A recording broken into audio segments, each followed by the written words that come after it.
Welcome to the Business of Learning, the Learning Leaders podcast from Training Industry, where we speak with industry experts and thought leaders on all things learning and development.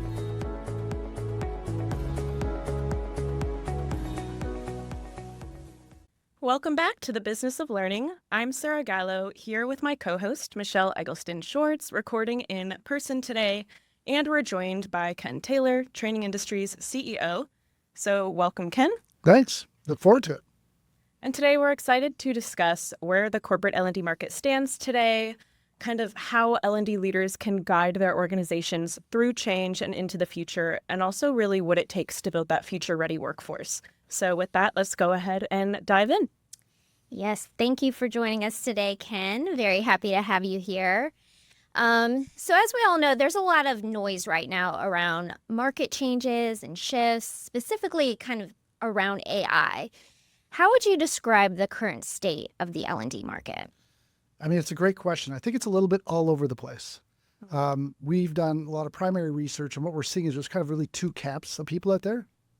One camp is those people that have had some experience rolling it out and are starting to see what it's going to do to their role and how it's going to impact their employees' positions. Then we have another camp who hasn't had a chance to touch it and is really kind of at the first stage of just trying to figure out what it is and how it can work for them. So they really have no idea what it's going to do to them, and they're pretty worried about it. Thanks for breaking that down for us, Ken. Do you have any advice for our listeners who are looking to support their organization through times of change? And, that may be adopting AI, it may be something else. Any tips there? And how can they really sort of keep acting as this strategic business partner that we know L&D professionals are? Yeah, I think that my number one piece of advice was let's not get too wound up on the how. Let's not get too focused on the AI, but let's try and stay focused on the what you're going to use it for. Like a great quote for a colleague of mine earlier this week. We were talking about a different conference than the one we're having right now. And he had mentioned to me how interested it was that people are still worried about the most basic things, like how do I build a great onboarding program? Or how do I make sure that the employees in Department X are prepared to handle challenge Y? And that has nothing to do with the tools. It has nothing to do with AI. It has nothing to do with the LMS. It has no one cares how it's delivered or what social tools you're using with it. It's really just, am I doing good development for the employees? So AI is a tool. I almost think of it like Excel.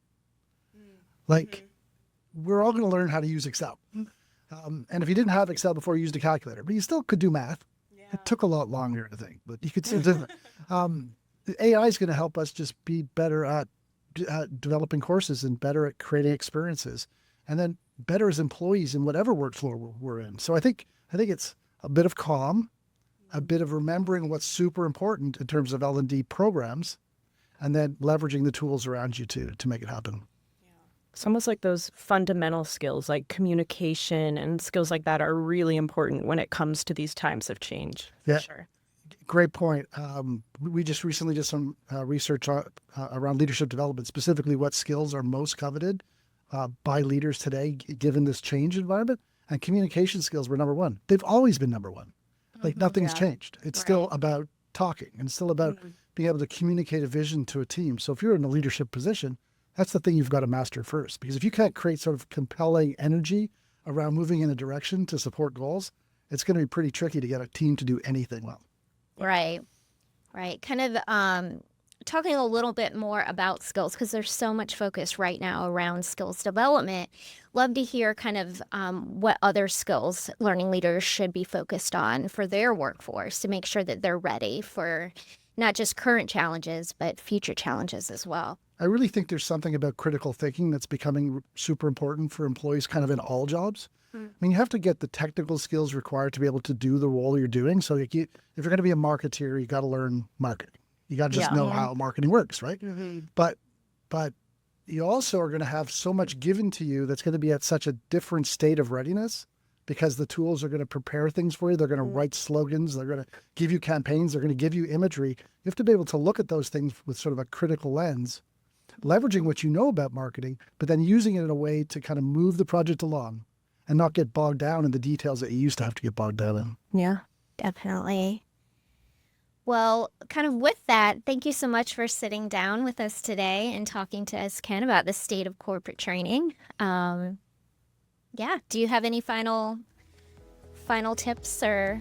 No, this was a blast. I'm glad we did it at Tice, and maybe we'll do it again next year. All right. See you later. For more resources on this topic, check out the episode description or visit the show notes on our website at trainingindustry.com/podcast. And don't forget to rate and review us wherever you tune in to the business of learning. Until next time.